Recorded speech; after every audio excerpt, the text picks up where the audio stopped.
இலே மாப்பிள்ளைகளா, திருநெல்வேலியில் இருந்துங்க நம்ம திடீர்னு இன்னைக்கு ராம் சினிமாஸில் நம்ம தலைவர் நட்பின் நாயகன் சசிகுமார் மாஸ் என்ட்ரி கொடுத்துட்டாருங்க. அதுக்கு ஏற்ற மாதிரி அவருக்கு ஏற்ற ரசிகர்களும் அங்கே வெடி இடிலாம் போட்டு மாச தலைவருக்கு என்ட்ரி கொடுத்தோன்னே நம்மளும் இன்றைக்கி அண்ணன் கூட நின்று நம்ம கூட நிறைய ஃப்ரெண்ட்ஸு நம்ம அண்ணன்மார் தம்பிமார் எல்லாருமே கூட நின்னாங்க.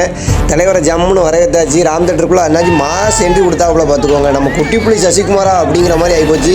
அந்த ரசிகர் பட்டாளம் இன்னும் ஓயவே இல்லை. சுப்பிரமணியபுரத்தில் மறக்க முடியுமா? அவர் கூட ரசிகர்களை பாருங்க. என்னைக்கு வந்தாலும் அண்ணன் மாஸ் தாங்க. எப்போ வந்தாலுமே ராம் தேட்டரே அதிர விட்டாங்க பார்த்துக்கோங்க. பசங்க ஃபுல்லாமே அண்ணன் கூடயே நின்று கூட்டு போய் வச்சு நம்மளும் அண்ணன் கூடயே இருந்தோம்.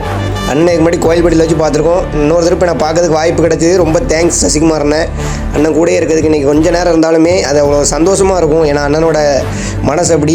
அண்ணன் கூட நின்று எனக்கு ஒரு ஃபோட்டோ எடுக்கிறதுக்கும் இன்றைக்கி வாய்ப்பு கிடச்சிது. ரொம்ப நன்றிண்ணே. இது என்னோட 2வது டைம். நிறைய பேருக்கு வாய்ப்பு கொடுத்துருந்தாங்க அண்ணன். அதேமாதிரி ப்ரெஸ் மீட்டும் கொடுத்துருந்தாங்க. ஒரு சூப்பராக பேசியிருந்தாங்க ப்ரெஸ் மீட்டில். அரசியலை பற்றிலாம் கேட்டு அண்ணனை மடக்க பார்த்தாங்க. அண்ணன் தெளிவாக ப்ரெஸ் மீட் பண்ணியிருந்தாங்க. அண்ணன் போட்டாலும் என்று ஓயாது. நாங்கள் என்றைக்கு அண்ணன் கூட இருப்போம்.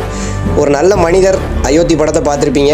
அந்தளவுக்கு அண்ணன் ஒரு தரமான மனிதர் கண்டிப்பாக.